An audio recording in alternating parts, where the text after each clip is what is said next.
Wana wa Mungu, ninawasalimu kwa jina la Yesu Kristo, majeshi. Mimi kwa majina ni Dr. Eric Shaw, katibu mkuu wa kanisa la Glory of Christ Tanzania au nyumba ya ufufuo na uzima. Kama tulivyokwisha kuwafahamisha kupitia mifumo yetu rasmi ya taarifa, mnamo tarehe 2 mwezi wa 6 mwaka huu 2025, serikali ilisitisha huduma ya kanisa letu. Idadi kubwa sana ya washirika wetu kote nchini wamekuwa wanaulizia kuhusu ibada ya kesho ya Jumapili. Kwa sababu hiyo, kwa niaba ya Baraza la Maaskofu wa Ufufuo na Uzima UEC, naomba kutoa maelekezo yafuatayo.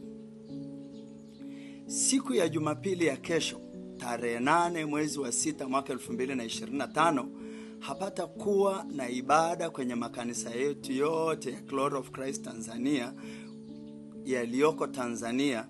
Kwa hiyo kila mshirika wa kanisa letu afanyie ibada nyumbani kwake. 2.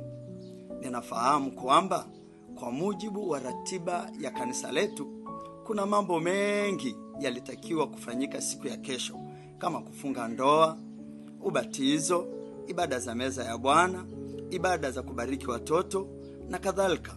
Matukio yote haya yanaahirishwa kwa siku ya kesho mpaka tutakapowafahamisha tena. 3. Ninawaagiza maaskofu wa majimbo yetu makuu yote 8 ya Tanzania, maaskofu wa majimbo yote 33, waangalizi wa divisheni, makuhani wa sehemu, waamuzi wa maeneo na walawi wa vituo wa Tanzania kutekeleza maelekezo hayo hapo juu kwa bidii. Ninamwagiza pia mkuu wa utawala na fedha kuwafahamisha wakurugenzi wa utawala na fedha wa majimbo yetu yote na wakuu wa idara kusimamia utekelezaji wa agizo hili kwa bidii kwenye majimbo yao yote. Maelekezo haya yanahusu makanisa yetu yaliyo Tanzania. Makanisa yetu yaliyo nje ya nchi yaendelee na taratibu zake kama zilivyopangwa. Asanteni, Mungu awabariki, na ningependa kuwatia moyo kupitia andiko kutoka katika Biblia takatifu, Wakorintho wa kwanza sura ya 15 mstari wa 58.